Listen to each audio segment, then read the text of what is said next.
Hello everybody, my name is Professor Sara Zamir and I'm going to talk to you about interpersonal communication in various cultural contexts.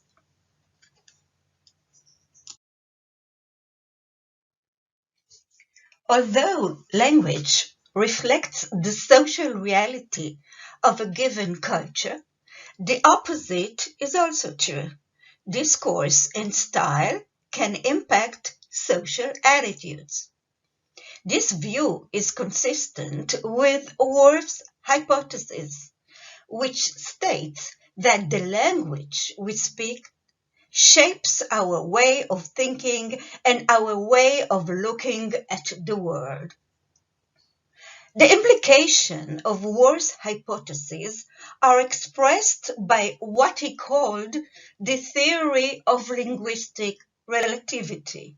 The idea that every language has a model of the word embedded in it, and without it, the speakers of the language would not be able to comprehend reality. I'll take you now to a journey, starting with Great Britain. Understatement is being attributed to the English culture, manner of speech, style, that reduces the severity of something. Understatement is an expression of a lesser strength than what the speaker actually means. It is the opposite of exaggeration, and it is used for emphasis combined with irony and humor. A particular form of understatement using negative syntax is called liadities. For example, this is not my cup of tea, meaning I really don't like it. Or he is not the sharpest pencil in the case, meaning he is quite a fool. A striking example is the scene from Monty Python's Life of Brian. While crucified, hanged, and tortured to death, they sing, "Always look on the bright side of life." Always look on the light side of life. No doubt that this kind of humor may not be understood correctly by pious Christians. This is not to be confused with euphemism, where a polite phrase is used in place of a harsher or more offensive expression. For example, the language of the Judeoid-Spanish, calling cemetery the house of life, and in their language, Beit HaChaim. And from Britain to the United States of America, introducing the political correctness. Political correctness may be defined as what is correct from a diplomatic point of view to include in oral or written public verbal formulations. There is no unanimous opinion regarding the origin of the expression. Yet, the prevailing opinion is that the expression politically correct was originated in the United States during the 60s, derived to a large extent from the ideology that emerged from the Flower Children movement. Although the Flower Children movement started as a protest movement against the Vietnamese War and its atrocities, it soon grew into an ideological movement with a new world view of society and life. The Flower Children appealed to people to change their aggressive ways and adopt a culture of love and brotherhood. Make love, not war. A Accordingly, they demanded to uproot from the language potentially or offensive expressions considered as discriminating against various sectors of society.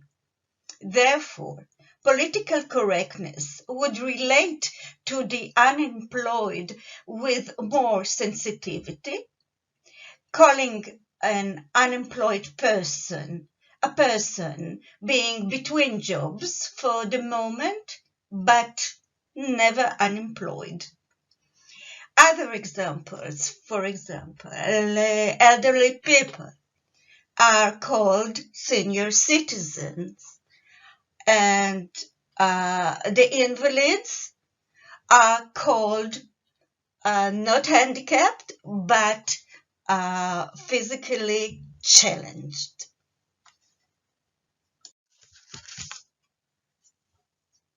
Side by side with the assimilation of political correctness all around the world, an increasing criticism argued against sweeping and uncompromising demands to use political correctness unconditionally in all situations. One of the arguments against political correctness is its ineffectiveness. The claim is that changing our terminology does not improve its condition, nor contributes to its advancement.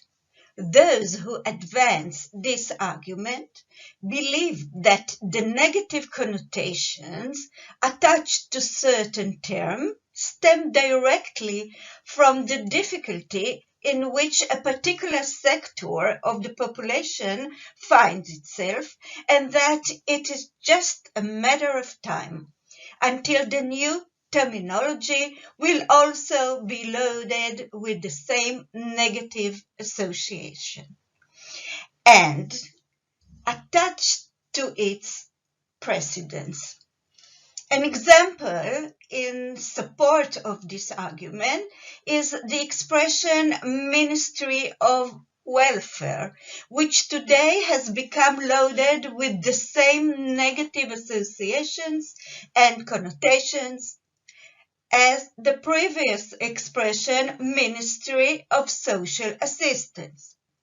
Although the word assistance, which evokes connotation of needy people, was replaced by the word having a positive connotation, welfare, which connects to comfort both mentally and financially. But the change did not help.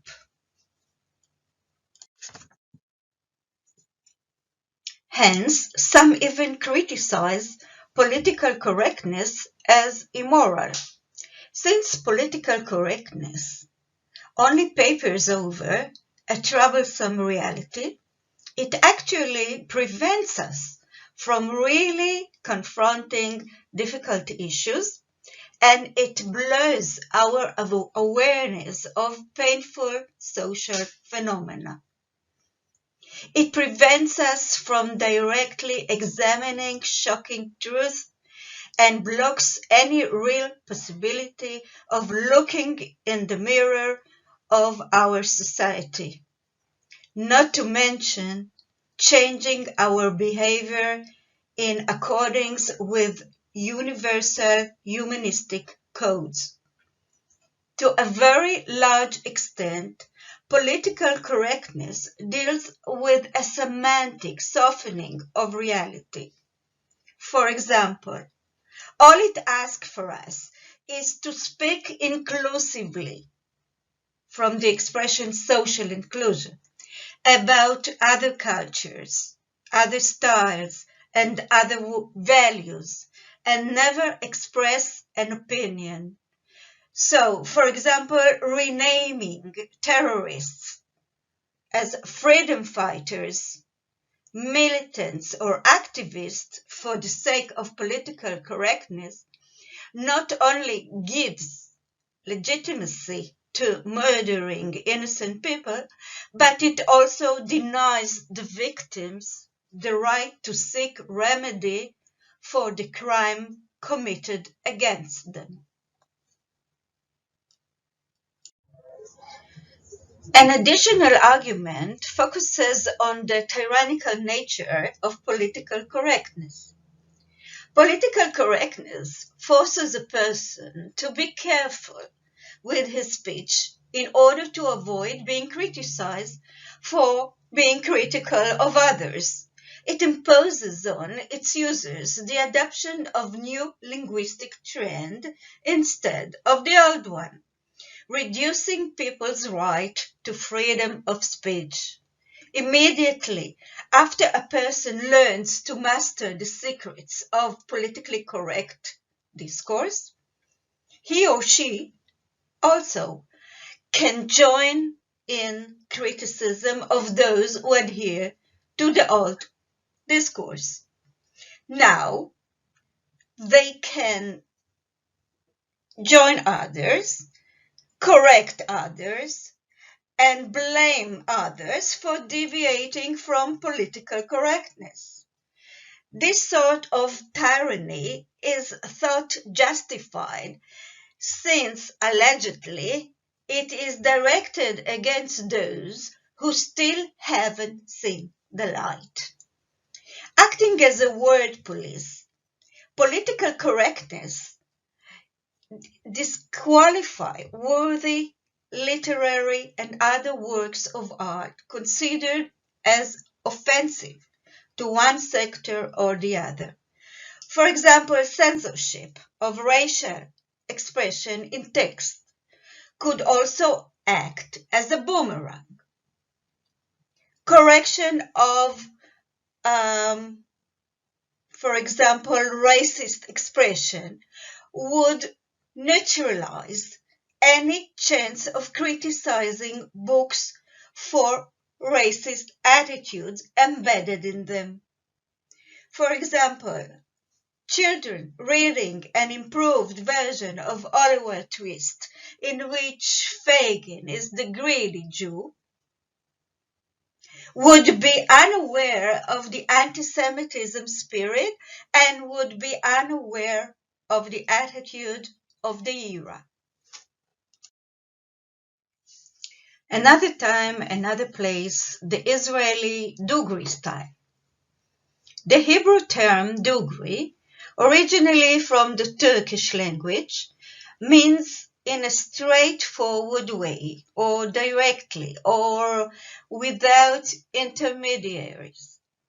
Thus, the word implies a style of speaking committed to telling the truth and reflecting reality as it is. In Hebrew slang, the word denotes a style that is not hypocritical or diplomatic. The status of straightforward was formed during the 30s and the 40s among the first generation of Sabras, native Israelis, and later in the 50s became an important element of the Israeli cultural style. At this stage of the Jewish state, the existence of straightforward was not perceived as a lack of manner or as potentially offensive, but as directness and sincerity. Although straightforwardness was perceived as somewhat rough, it was tolerated for its good and sincere intention. No white lies allowed. In the first few years of the young state, straightforward manner acquired additional value because it helped to construct the character of the new Jew, known as the Sabra, the prickly pear. Whereas the Jews in the diaspora were occupied with the challenge of survival, so that in their contacts with non-Jews, they were often compelled to shuffle and beg. The new Jew in the land of Israel could afford, like the rest of Israeli society, to say whatever he wished, because in the new order of things, there was mutual trust, equality, and social solidarity. This method, the Orwellian's newspeak, is used by the darkest totalitarian regimes. It is based on the Marxist ideology transferred from the economic to the cultural sphere.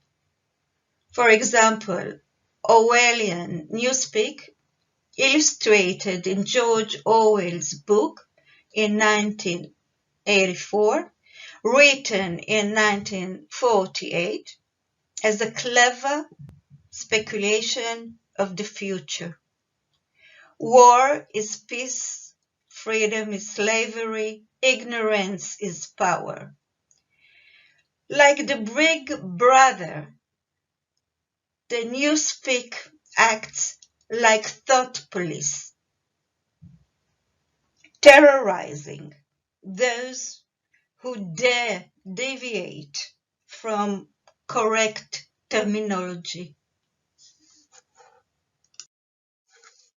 And let me conclude with George Orwell's words of wisdom. Who controls the past controls the future. Who controls the present controls the past. Thank you very much for your listening.